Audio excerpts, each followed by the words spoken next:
Shlomi, Aryeh, and Avrami arrive each morning at the Talmud Torah in Beitar. For them, this is natural. But for Slonim, this is the fulfillment of a dream beyond imagination. The Slonim Hasidus began in Slonim, Lithuania. The first Admor was Rabbi Avram Weinberg, a seventh-generation descendant of the Baal Shem Tov. At the end of the 19th century, he sent two of his grandchildren to Eretz Yisrael in order to establish Slonim in Tiberias. It was there that they founded the famous Or Torah Yeshiva. In Europe, the Hasidus moved to Baranovich. From there, Rabbi Sholem Noach Berezovsky was sent to enrich the center in Tiberias, which was then headed by his father-in-law, the Birkas Avram. The majority of Slonim Hasidim were annihilated in the Holocaust. At that time, the mood in Eretz Yisrael was despondent. The Holocaust survivors that arrived in Israel received support from the Slonim community in Tiberias. Rabbi Berezovsky moved the center to Yerushalayim. Slonim was re-established. Yeshiva's Beis Avram was built near Mea Shorim.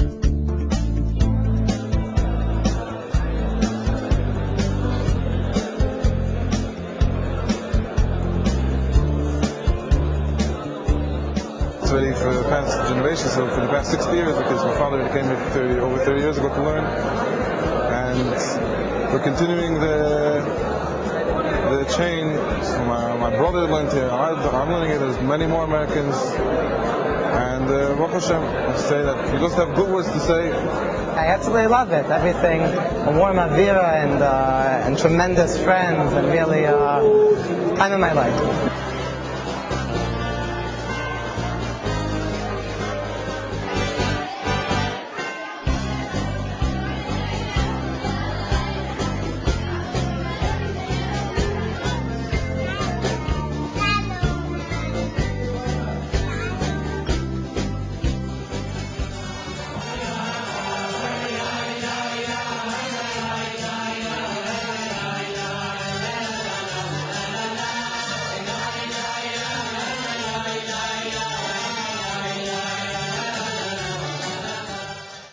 Not far from Jerusalem, the city of Beitar rises from the Judean mountains. The Admor sent his students here to avail themselves of the affordable housing.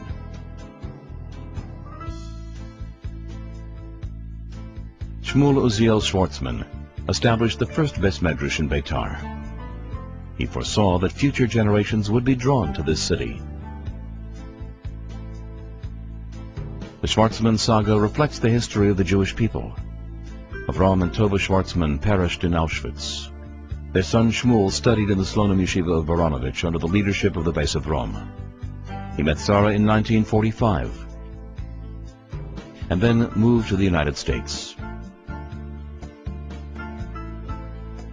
In the United States, the Schwartzmans built a family and established themselves.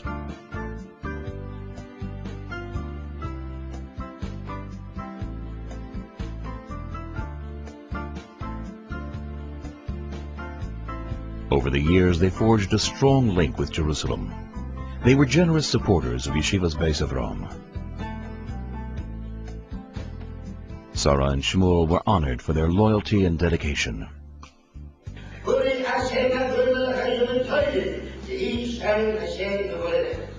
At this time, I would like to thank this great country which opened its doors and asked under the current DP immigration law. It helped us to build a successful leadership family. God bless America. And I saw that most of you, like myself, not slonim or chasidim. It just proves that you don't have to be a slonim or chasid to love the slonim or yeshivas Beis Avram. And I must say that Mr. and Mrs. Schwartzman do their share very generously. They have not forgotten that which they went through to get where they are today. And they know that the world out there needs whatever they can do to perpetuate Jewish lifestyle, Jewishness, the observance of our Torah, because we know that the 5 books of Moses teach us a complete code of ethics. And if we study and we learn, we must be the chosen people. Shmuel Uziel Schwartzman had the vision and foresight to recognize that Beitar was destined to become a thriving suburb of Jerusalem. In the Beis Medrash, voices of Torah are heard all day. Here we believe in living according to the verse, Ki hem chayenu va'orech yomenu, vehem nege yoimam v'loila. For the Torah is your life, and you should delve in it day and night. For they, the mitzvahs, are our life and the length of our days, and about them we will meditate day and night.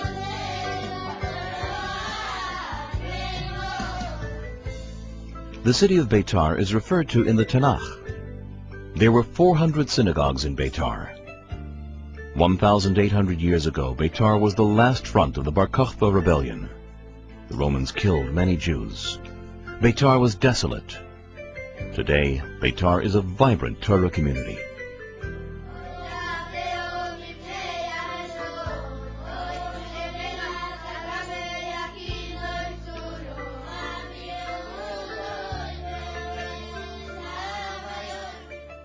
The working community of Beitar finds time for Torah study.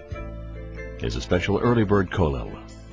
As the sun rises, tens of chasidim gather in this Beis Medrash for learning before they start their workday.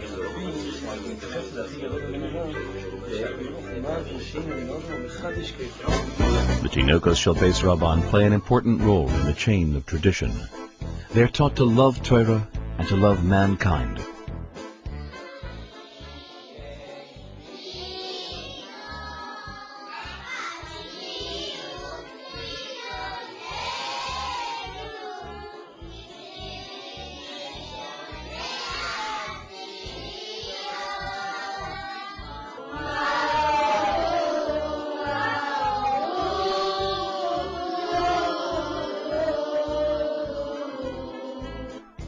The curriculum is based on the educational philosophy of the Nasi of Sholem. Only a teacher who loves his students belongs in the classroom. The student body is constantly growing.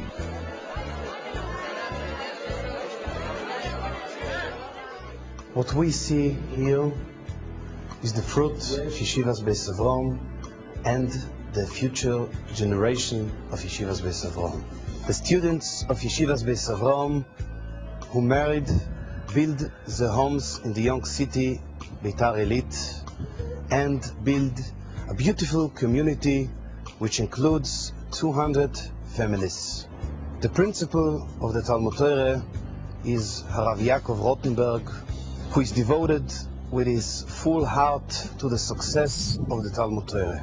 The Talmud Torah began with a small amount of children, and it's so big today that it cannot accept all the kids which would like to learn in this Talmud Torah.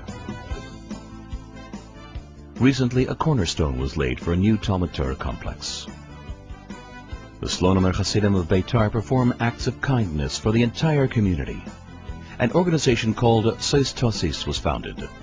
They help needy families celebrate their smachos by offering a hall and catering at non-profit minimal cost. Sois Tosis is a kitchen for needy families, for simchas, for bris, for shei brachas, for bar mitzvahs, for any simcha. All the people that are working here are volunteers. Every time, sometimes not everyone is here, we just call a few friends, and they come down like for an hour and do whatever you need to do in the kitchen. In addition, they offer food to poor families at a fraction of the usual cost.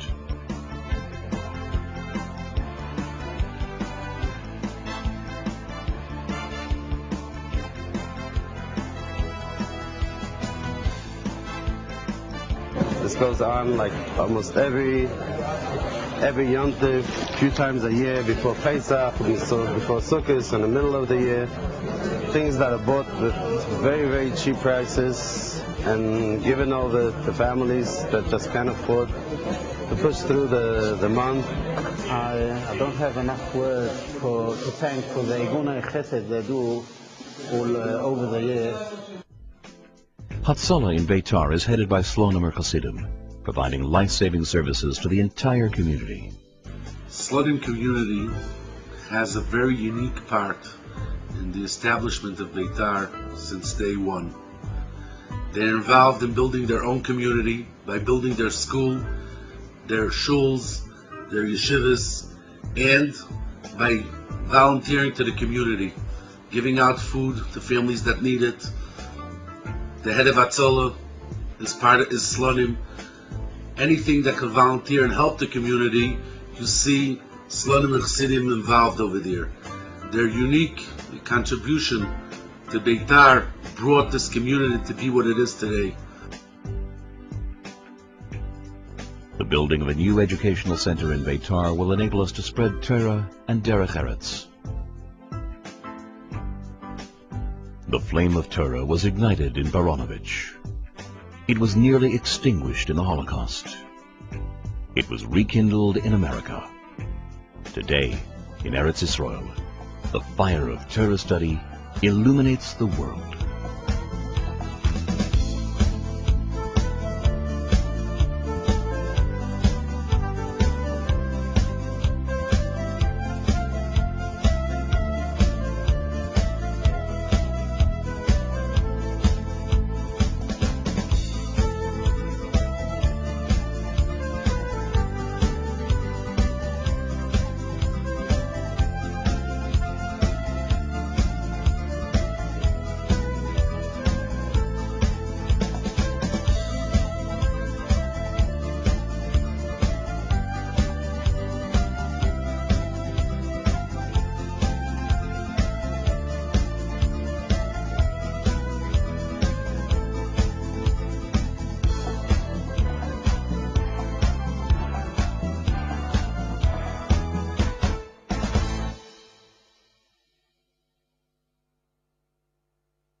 Or Torah Yeshiva. In Europe, the Hasidus moved to Baranovich. From there, Rabbi Shalom Noach Berezovsky was sent to enrich the center in Tiberias, which was then headed by his father-in-law, the Birkas Avram.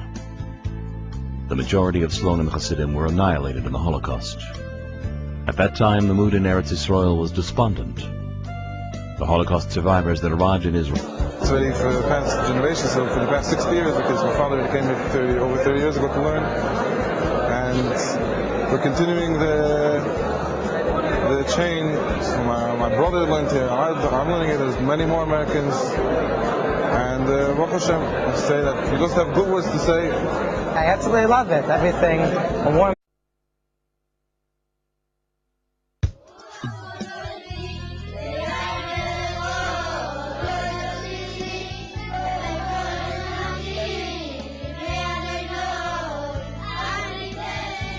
Shlomi, Aryeh, and Avrami arrive each morning at the Talmud Torah in Beitar. For them, this is natural. But for slonim, this is the fulfillment of a dream beyond imagination. The slonim Hasidus began in Slonim, Lithuania. The first Admor was Rabbi Avram Weinberg, a seventh-generation descendant of the Baal Shem Tov. At the end of the 19th century, he sent two of his grandchildren to Eretz Yisrael in order to establish slonim in Tiberias. It was there that they founded the famous received support from the slonim community in Tiberias. Rabbi Berezovsky moved the center to Yerushalayim. Slonim was re-established. Yeshivas Beis Avram was built near Mea Shorim.